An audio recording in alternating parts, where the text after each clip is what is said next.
Welcome back as we talk Ponca City basketball on this week's edition of Coach's Corner. Now we turn our attention to the Ponca City boys basketball team as they wrapped up their regular season last week and will now head for the state playoffs, the regional tournament this Friday against the Muskogee Roughers, and we'll talk about that ball game in just a few minutes. Coach, you finished the regular season with 4 wins and 16 losses this year, actually 4-17, I believe, but last week, a victory over Metro and a close loss to Enid. You guys playing better right now. I thought those 2 ball games were good ball games for your team. Well, we're playing better right now. I mean, you know, we've still got some things that we've got to work on and stuff, and we'll continue to work on them. But you know, we've made improvements since Christmas. The kids have played really well basically since we played at Stillwater the first time, as we've kind of come through the back half of our schedule.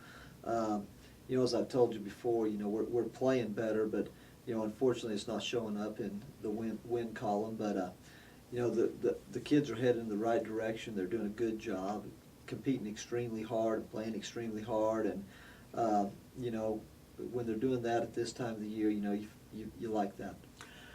You had told me several times, in fact, I don't think we've done an interview where you said if we played 4 quarters, we'll win. If we don't, we won't. And last week was probably a microcosm of your season, if you will.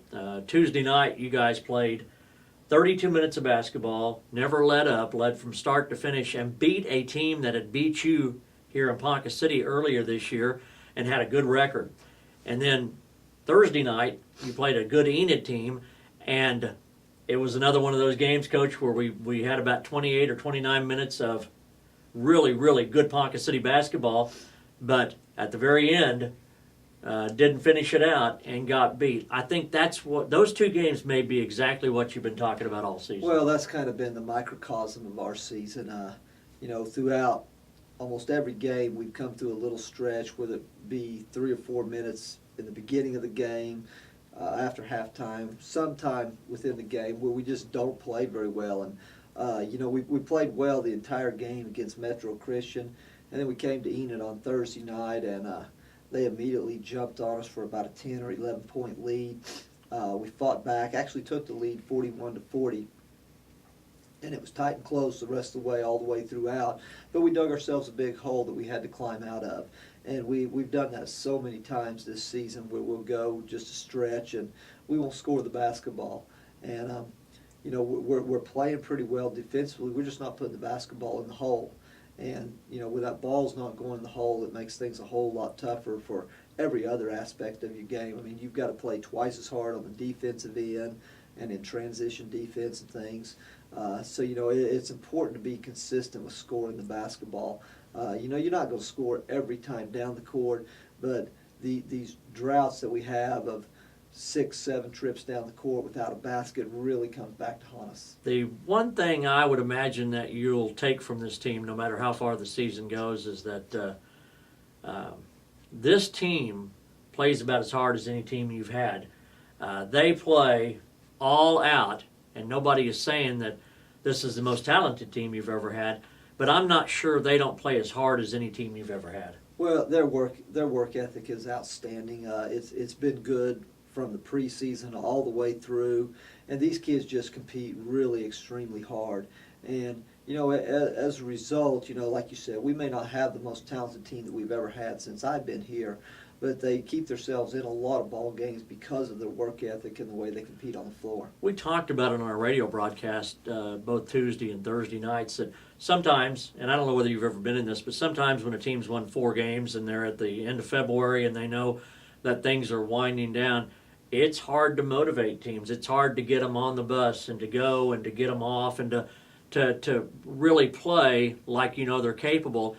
And I think it's a testament to your coaching and your assistants that you are still getting them to play at the very highest level, despite the fact that, you know, they've got to feel that they haven't had a great season record-wise. But yet, when they walk off the bus and they go through pregame and they get into that ball game, they're really playing hard. Well, you know, we're all in this together, the coaches and the players and things, and you know, we're going to stand behind each other 100% as we always have, and you know, we expect nothing less. You know, we talk all the time. You know, we want to win every ball game if that's all possible. but we want to compete against the game itself. I mean, we want to play to the very best of our ability each and every time we step out on the floor, and that's something we emphasize with our kids from the very start of the season, to compete and get after it. Because, not only are we learning basketball skills here, but we're learning skills that are going to carry on over into life. And, probably the thing that I'm most proud of, all the games that we have won and lost throughout the time that I've been here, is the number of kids that we have had go on to college. I mean, over 90% of our seniors that have graduated from the basketball program have went on to some level of college.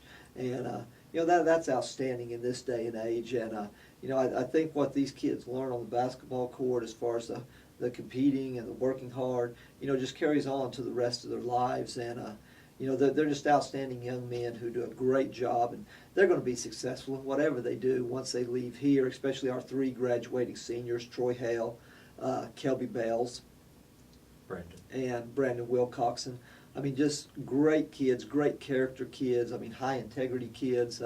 Extremely proud of them as they've come through our program. I mean, we started way back in the 8th grade with probably 16 or 17 of them, and we're down to these final 3 left. And they've made a lot of sacrifices in their social life and their personal life and the things that they do, because they put in a lot of time into this basketball program. And that work ethic and that sacrifices that they're willing to make is going to carry on later in life for them. And just really proud of the way that they played all year long and competed. And I think we'll do it again Friday night. Well, the playoffs do begin this week. The girls play on Thursday, and then the boys all across the state compete on Friday night. And Ponca City drew the Muskogee Regional, and they will play the host team, the Muskogee Roughers, on Friday night at 8 o'clock. And, Coach, obviously a difficult draw just because Muskogee is a very talented team. But the other side of that is everybody, again, makes the playoffs, so everybody starts with a 0-0 record. Some thoughts on the ballgame? Well, like you said, Phil, they are extremely talented. They've got a lot of size and things.